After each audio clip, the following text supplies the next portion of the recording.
যদি মাত্র 5 মিনিট সময় থাকে তাহলে এই রেসিপিটা আপনার জন্য।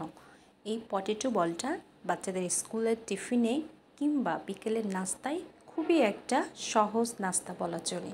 তো আমি কীভাবে বানিয়েছি সহজভাবে সেটা রেসিপি দেখাচ্ছি। প্রথমে সিদ্ধ আলু করে নিয়েছি 3টা, তারপরে লবণ দিচ্ছি পরিমাণ মতো, শুকনো মরিচের গুঁড়া, আর দিয়েছি হচ্ছে এখানে কোনো তেল ব্যবহার করি নাই আমি, আর দিয়েছি হলুদের গুঁড়া। আর চাইলে আরও অনেক উপকরণ অ্যাড করা যায়।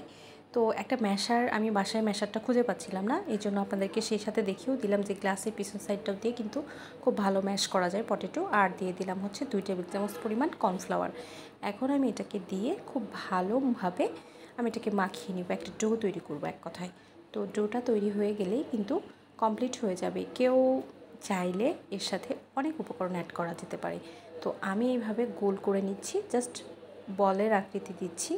তো মসৃণভাবে করে নিতে হলে হাতটাকে ভালো করে ক্লিন করে তারপরে ভাজতে হবে। তো আমি একটু আগেই তেল দিয়ে একটা দিয়ে দিচ্ছি যে এটা ছাড়িয়ে যাচ্ছে কিনা দেখতে।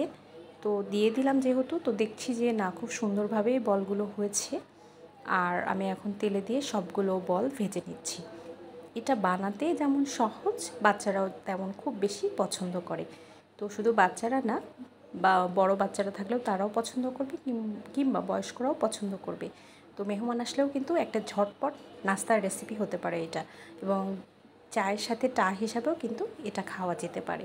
তো এইভাবে হালকা করে আমি ভেজে নিচ্ছি। বানাতে কিন্তু একেবারেই সময় লাগে না, শুধু আলু ভর্তাটা করতে যতটুকু সময় লাগে সিদ্ধ করতে, ভর্তা বানাতে এবং মাখাতে, আর ভাজতে একেবারেই সময় লাগে না। তো গরম গরম বাকি আমিগুলো ভেজে নিচ্ছি আর কি। তো গরম গরম এই যে সার্ভ করছি। তো এটা হচ্ছে সস দিয়ে খেতে খুবই মজা। তো আমি একটা ট্রাই করে দেখছি আসলে এটা খেতে কেমন হয়েছে, এবং জাস্ট টেস্টটা অসাধারণ এক কথায়। তো আমি একটু ট্রাই করলাম। এটা হচ্ছে শুধু টমেটো সস না, এটা বিভিন্ন সসের সাথে খাওয়া যেতে পারে।